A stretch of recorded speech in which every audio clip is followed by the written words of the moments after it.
All right, now, politics. Major tech leaders are headed to Trump Tower tomorrow for a meeting with President-elect Trump. They include Amazon's chief and the owner of the Washington Post. His name is Jeff Bezos. But for a moment, just digress. Look at how the paper has been reporting on Trump. I'm going to give you a series of headlines, all from just today's paper. Trump is assembling an anti-government. Did Russia help him get there? Trump's dangerous diss at the CIA. New York should seize Trump Tower. And Trump can't wait to sell out his base. All of those headlines in today's paper, all of them in one day's paper. Brent Bozell is here. Brent, I've never seen anything like this before, but I want you to tell us what you think is going to happen tomorrow when the owner of the Post, Jeff Bezos, is face-to-face with President-elect Trump in Trump Tower. What happens?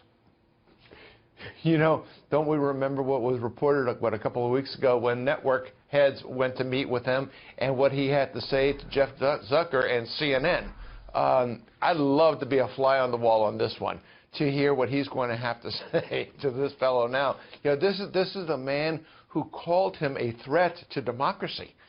Just a few months ago. The Washington Post, you mentioned 4 hits today. They probably had 4 yesterday, and they'll have 4 tomorrow. It is militantly anti-Trump.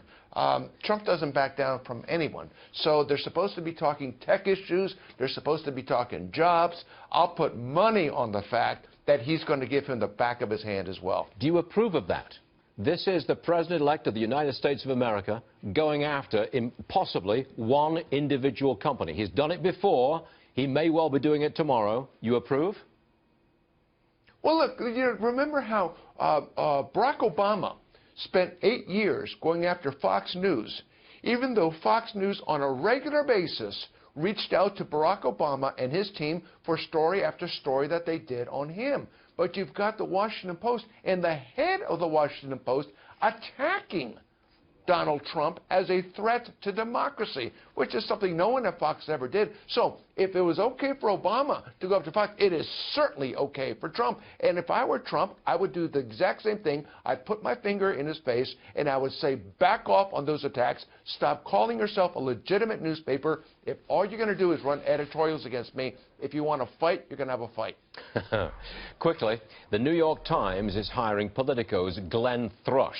He's the reporter who asked the Clinton campaign for approval of his articles, now being hired by the Times. And you say what to that? It is amazing. Not only did he submit his stories to John Podesta for approval while covering the Hillary Clinton campaign, but he identified himself as a quote-unquote hack for Hillary Clinton. Now, you just cannot get more biased than identifying yourself as a supporter for the candidate. So I think it's only right that he go to the New York Times. Well, it makes me feel that Brent Bozell has had a fantastic year and he's enjoyed every single day of it. I think you did, didn't you? I know you did. All right.